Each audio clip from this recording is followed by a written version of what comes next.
here we are once again, gathered together for another episode of the Wing It Worldwide podcast. My name is Scott McKay. And this is Emily McKay. And today we're talking to you about Alaska.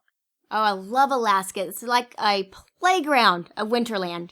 Well, especially in the summer, except for the winter part isn't in effect. Right, where but it's the playground 80 part degrees? is. Yeah, right.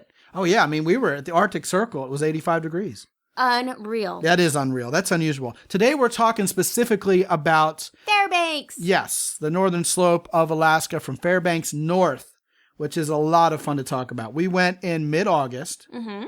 The mosquitoes were gone. Yay. The days were getting shorter, so you actually got some nighttime, hence perhaps an ability to see the northern lights. Right. And it wasn't cold yet. Freakishly warm. Oh, it was. Yeah. We couldn't have asked for better weather. And this was in August. This was in August. Fairbanks is a little town. It's not really large. You drive kind of a loop when you're driving around in Alaska. You start at Anchorage. You drive up where To Denali Denali. is. Then you go up around where Fairbanks is, kind of like at the top of the clock. It would be 12 o'clock. Exactly. Yep. And then on around the other side down to Copper Copper's Center. Cove. Copper Center, yes. Copper's Cove's here in Texas. Long way. North Pole isn't to be missed up there. That's, It's- you end up having to go through it anyway. Christmas all the time.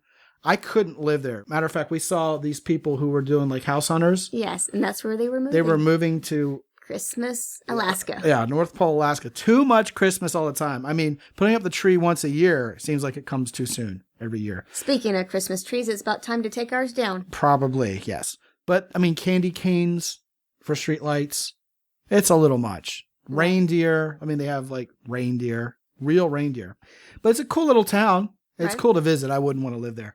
And that's real near Fairbanks. Fairbanks is one of those cities that just seems rough, though. Even though people are real nice there, it seems like sort of this old frontier mindset. Like the bars are just a little grittier and the girls are a little tougher. Right, and you feel like you're the newcomer. Right. And at the airport, like there's a Hercules landing, not a 737. It's just like it's a man's kind of place. Right, and I guess rightfully so, considering how cold it gets and how you Oh, have to yeah. be really tough to endure it. Now, this place is so cold that when you go to Walmart, there are plugs next to the parking spots. There's Holes. Yes, you're getting in a cold climate when you got to plug your damn battery in when you go to Walmart. And there's a plug for every parking spot. Exactly. And I mean, even office buildings outside plug your car in. That reminded me when I saw that, I'm like, where are we? And it took me a second to register that because it looked like you're going to like those drive-in movie theaters back when we were younger. Oh, most deaf. Yeah. And you had a pole at every parking spot to listen to the speaker. Right. That's kind of what it looked like. Right. And there's a place called Creamer's Dairy, Yeah. which is old school. And next milk to a place. national, or not national park, it was like a city park or something. Yeah, city right? park, not a national park. And it was all white birch trees. And you could walk through it. And remember, we saw an owl. Yeah. And those beautiful birds, cranes, just kind of picking their way through the field there. Right. They set up a little wildlife there, very natural habitat. Yeah. And, just neat little places, little enclaves like that to go see around Fairbanks. But it's just very Alaskan. To me, even more Alaskan than Anchorage. Anchorage felt like a city planted in Alaska to me in many ways, even though it has some character. And we'll talk about that on a different show. But the one thing I couldn't wait to do is drive the Dalton Highway. Oh, yeah. And Fairbanks is your launch off point from there. Yes. Took some little, not practice, but a little preparation to get that done. We rented an old Jeep. Yes. And that was the way to go because we had a new car reserved to rent.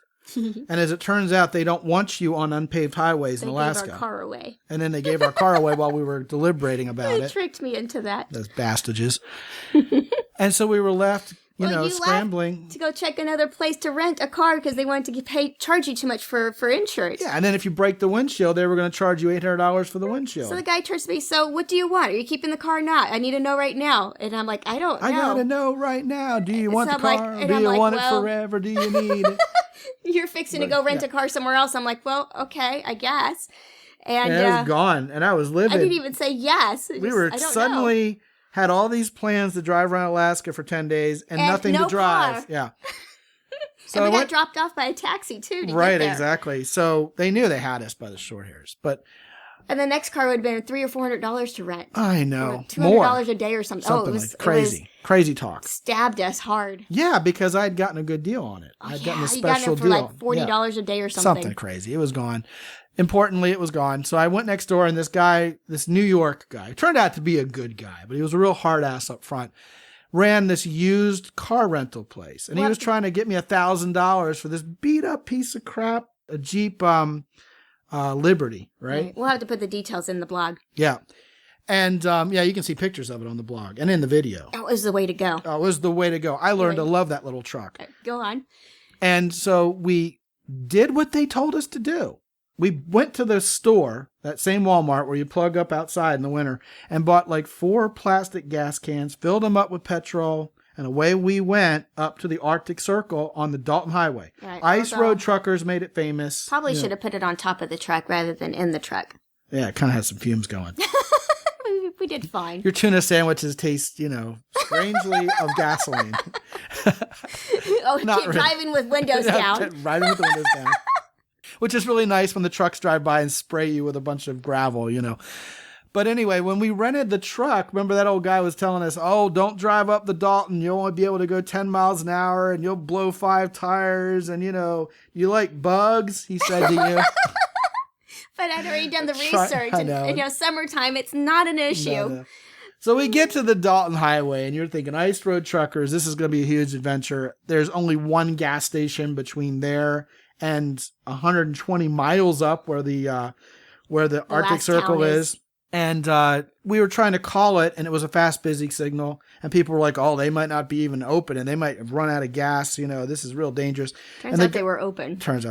And there's guys pulling travel trailers. A camper van puts next to us. Guys on motorcycles driving the Dalton Highway.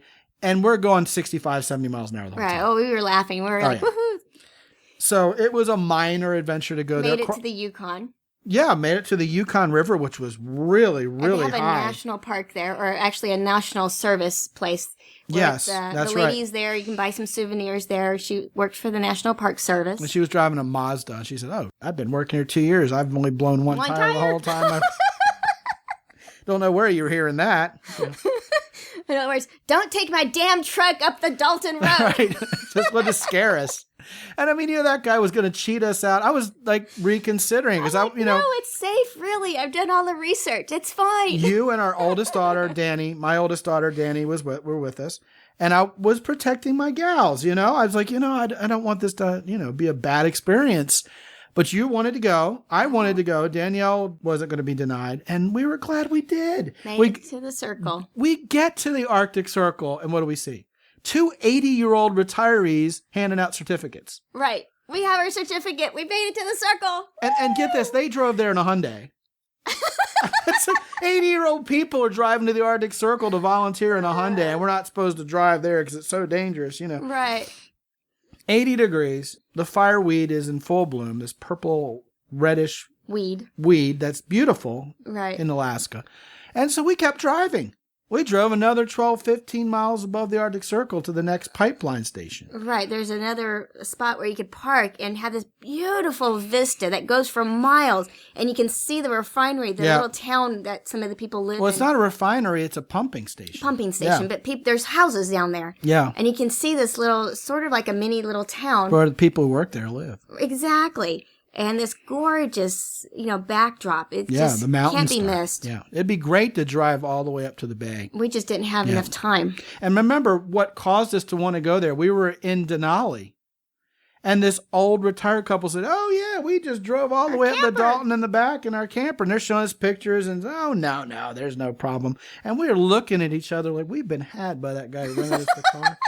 Like I said, he is thinking, don't drive my damn truck down that road. So sure enough, we get back. We hand in the car. He's like, so did you drive the Dalton? It's like, yeah. He goes, oh, good. I'm sure it was beautiful. It's like, oh, you people.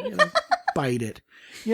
But, yeah, we got up there, had lunch. Right. Came back, saw beavers. Yes. Passed 6 trucks the whole time we were on that road. And you know why? Because it was a Sunday. And remember? They slowed down for you. They're not being rude. They slow down so that they know they don't want to spray your vehicle with rocks. That's right.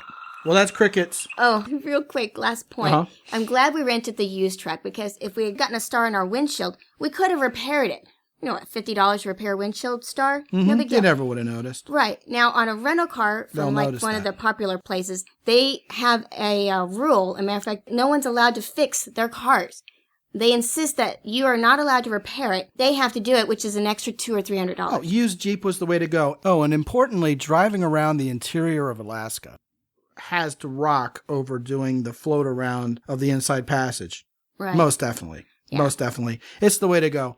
Drive that loop, see Denali. We're going to do a whole show on Denali by itself. And Lots I've to talk about spoken there. to a few people who did the boat, and although it was beautiful and wonderful, the thing I keep hearing is they wish they'd been able to spend time on land and gotten to drive around. Hey, how many people have been to the Arctic Circle, man? Right? Yeah, we have.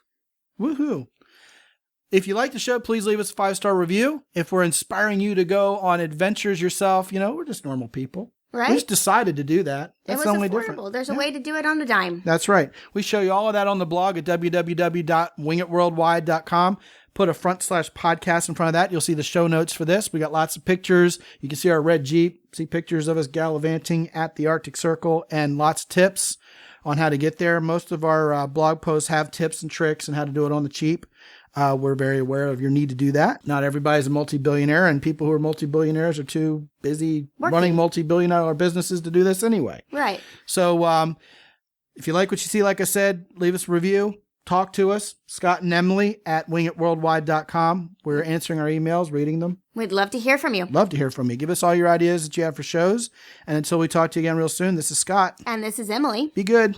And have fun.